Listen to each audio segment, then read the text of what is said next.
This video will showcase the warning suppression system which is available within the scheduling module.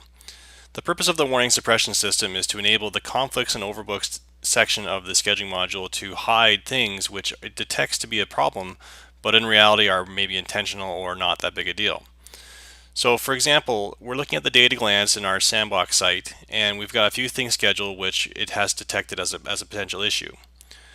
So one of these is this Team 1 practice which is scheduled without an ice slot.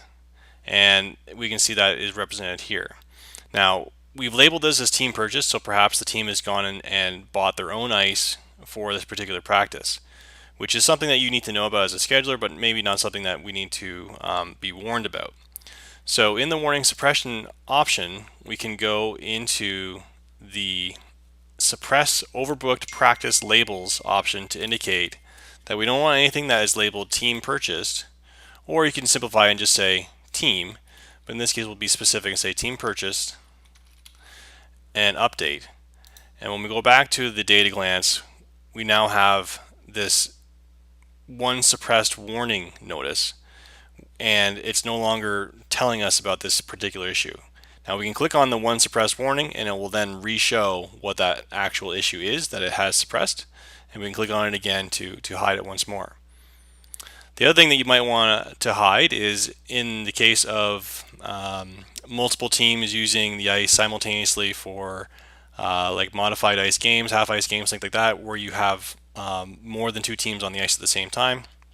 You can do a number of different ways, but one of the ways is to do in a house league environment to do shared practices which happen simultaneously. So that's what's happening here with this house league team blue and green are on the ice at the exact same time as the house league team yellow and team purple.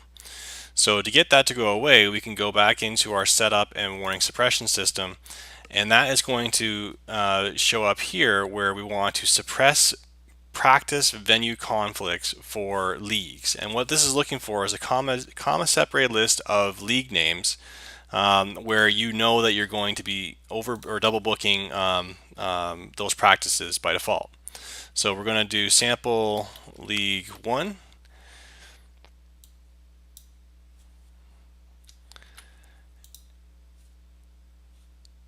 And update that. And if we go back to the data glance now, we'll see that now there are 3 suppressed warnings. And if we click on that, the double booking of the shared practices for that particular house league are also suppressed. Now, interestingly enough, if we were to change those practices to include teams from different leagues, then it would then show the conflict for both leagues. So it goes back to one suppressed warning. In order for the conflict to be suppressed, all of the conditions that are in your suppression system need to be met. So basically, it wasn't an issue for sample league 1, but it is an issue for sample league 2. Therefore, it's an issue for both leagues. The other thing that we might want to do is to do a shared ice system where there's an overlap or something where we're labeling as a regular occurrence where we know we're going to be double booking the venue.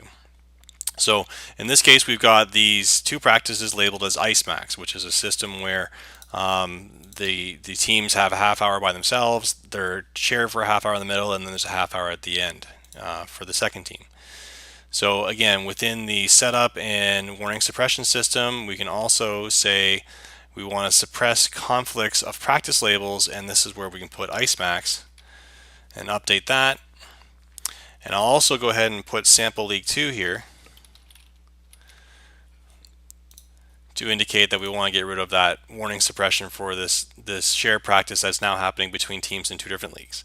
So now we have everything that was originally showing as a conflict is still available. Everything is now also suppressed. So we can show the stuff that is now suppressed and then hide it once again.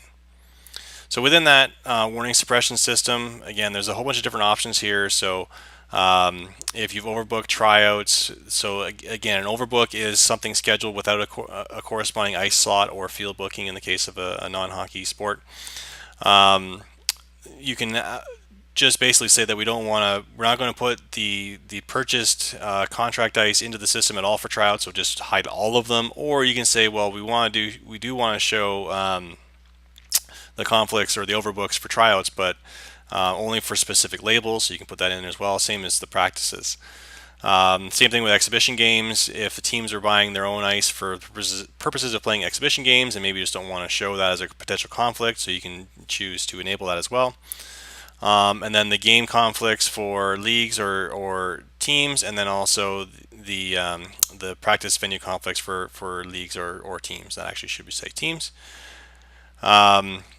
So again, this doesn't have to be a house league environment. If there are two tyke teams within your organization and you will constantly double book them and you don't want to be warned about it, then that can actually go in here. So we can say it's tyke 1 and tyke 2 as individual teams, and that will then also suppress warnings when there are game conflicts for those particular teams, or if there's practice conflicts for those teams, depending on how you want to do it, or you can do both. So that's the warning suppression system. Give it a try and let us know what you think.